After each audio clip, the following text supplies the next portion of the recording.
کورنیو چارو وزارت په تېره اونۍ کې خپرونې ته ښه راغلاست. د پاسپورټ عمومي ریاست خبرتیا. د پاسپورټ عمومي ریاست د ښو خدماتو د وړاندې کولو او د مراجعینو د کاري پړاوونو د چټکتیا په پار غواړي د دغې ادارې په تخنیکي او تجهیزاتي سیستمونو کې ځینې مثبت بدلونونه راولي. دا چې هره ورځ د پاسپورټ په مرکزي اداره کې محترمو غوښتنوالو ته له 4 تر 5,000 پاسپورټونه ویشل کیږي، د وخت په وختو سره د چاپ او ځینې نور تخنیکي وسایل له کاره لویږي او اوس د دغو وسایلو ترمیم یا بدلولو ته اړتیا لیدل کیږي.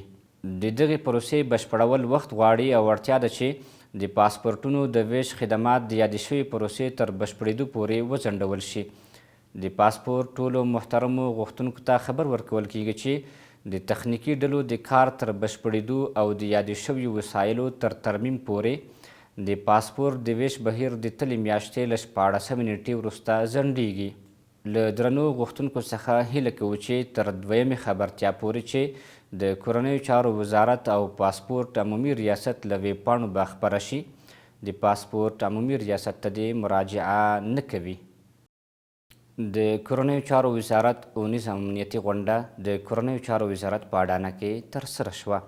یاده غونډه د کورنیو چارو وزارت د معینانو، رئیسانو او نورو مشرانو په ګډون جوړه شوې وه. په غونډه کې اړونده مسؤلینو د خپلو کړنو ریپورټ وړاندې کړ او هر اړخیزه بحث او تبادله نظر پرې وشو. د غونډې ګډونوالو د وزارتخونو پولیسو د یونیفورم په څرنګوالي خبرې وکړې.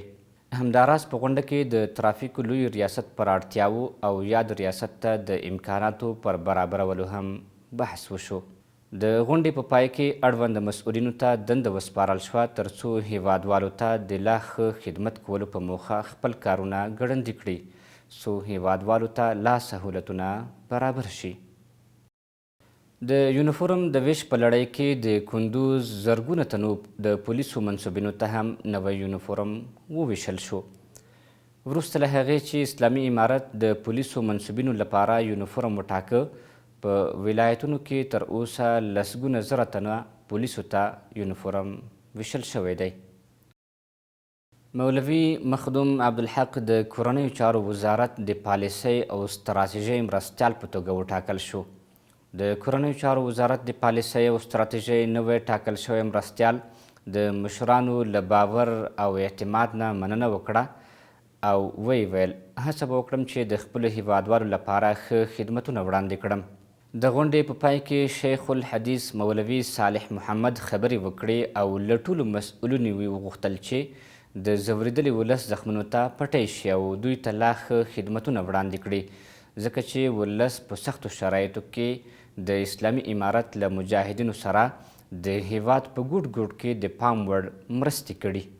مولوي قدرت الله امینی د لوګر د والي په توګه وټاکل شو. د کورنیو چارو وزارت د رهبرۍ له لوري د دغه ولایت سیمه ییزو کارکوونکو ته ور وپېژندل شو. د کورنیو چارو وزارت اداري مرستیال مولوي نورجلال جلالي د اسلامي امارت په نظام کې تغییر او بدلون یو نه جبرانېدونکی اصل ګڼي. نوموړی د دغه ولایت د پخواني والي د دندو د ستاینې ترڅنګ د لوګر نوي ټاکل شوي والي ته په ورسپارل شویو چارو کې د بریالیتوب غوښتنه وکړه.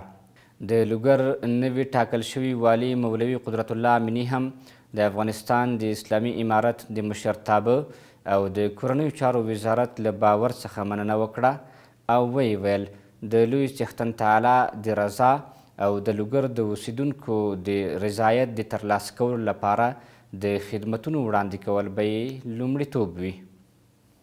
دا و د دې اونۍ مهم خبرونه. تر بیا چې ستاسې په خدمت کې حاضرېږو په لوی څښتن تعالی مو سپارو. خدای پامان.